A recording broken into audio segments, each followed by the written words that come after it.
Money control, 18th of April 2024. Bangladesh recognized in India out campaign following the Maldives, which explains why New Delhi must prevent China from capitalizing on the situation. As it enslaves nations along the Indian perimeter, China sponsors the India out campaign while engaging in the divide and rule strategy. Following its success in the Maldives, an India out campaign is gaining traction in Bangladesh, where the stakes for New Delhi are considerably greater than in the minuscule Indian Ocean nation. Our dependable and close ally Ibrahim Mohammed Solih was deposed as president due to the aggressive campaign in the Maldives, which installed Mohamed Muizzu, who leans toward China. Muizzu is ruthlessly integrating the island nation into the orbit of Beijing and proving to be a formidable challenge for our diplomatic and security establishments, which are already operating at total capacity. In light of the recent regime change in the archipelago, it would be imprudent for the government led by Prime Minister Narendra Modi to adopt a complacent stance towards the situation in Bangladesh.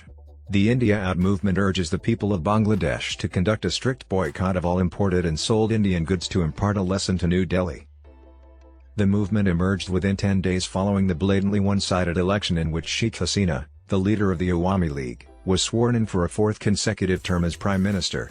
Its proponents alleged that India supported her tenure to advance its own political, strategic, and economic objectives at the expense of the Bangladeshi people, thereby endangering democracy and Bangladesh's sovereignty. The campaign primarily operates on social media platforms, and the trending hashtags #IndiaOut, #BoycottIndia, and #BoycottIndian products on Facebook reflect ingrained hatred directed at us locally.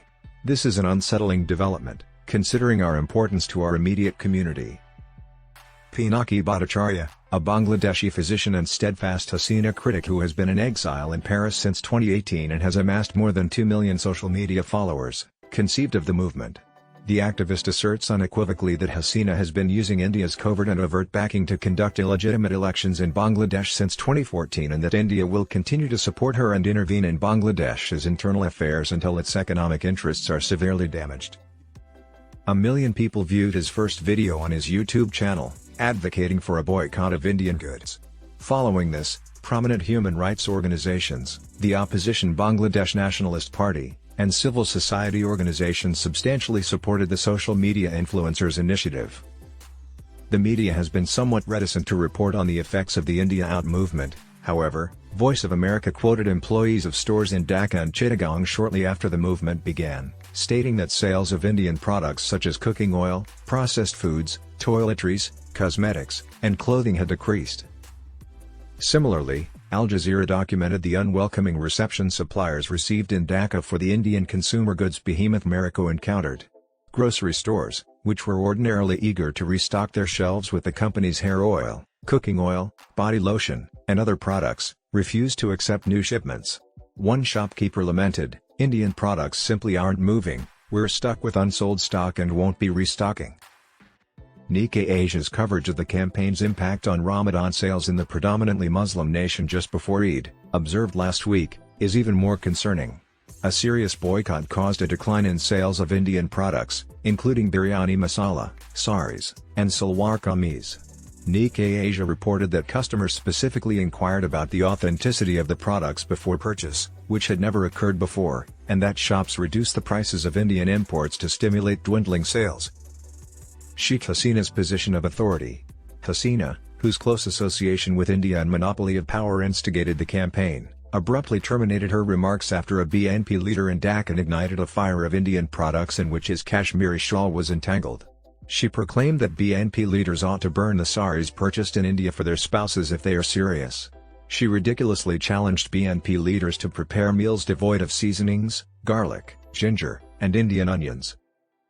This, however, is no light-hearted matter. Suppose the campaign gains momentum and substantially reduces India's imports of food, fuel, fertilizers, and industrial raw materials. In that case, China will benefit because Bangladesh will inevitably seek its products as an alternative to India's exports. Moreover, it is common knowledge that the Chinese are masters at transforming trade profits into military strength.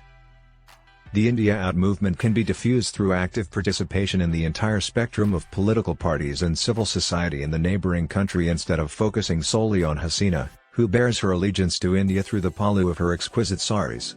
Doing everything in one container is not in the nation's best interest. We ought to be adaptable, practical, and not blinded by blinkers.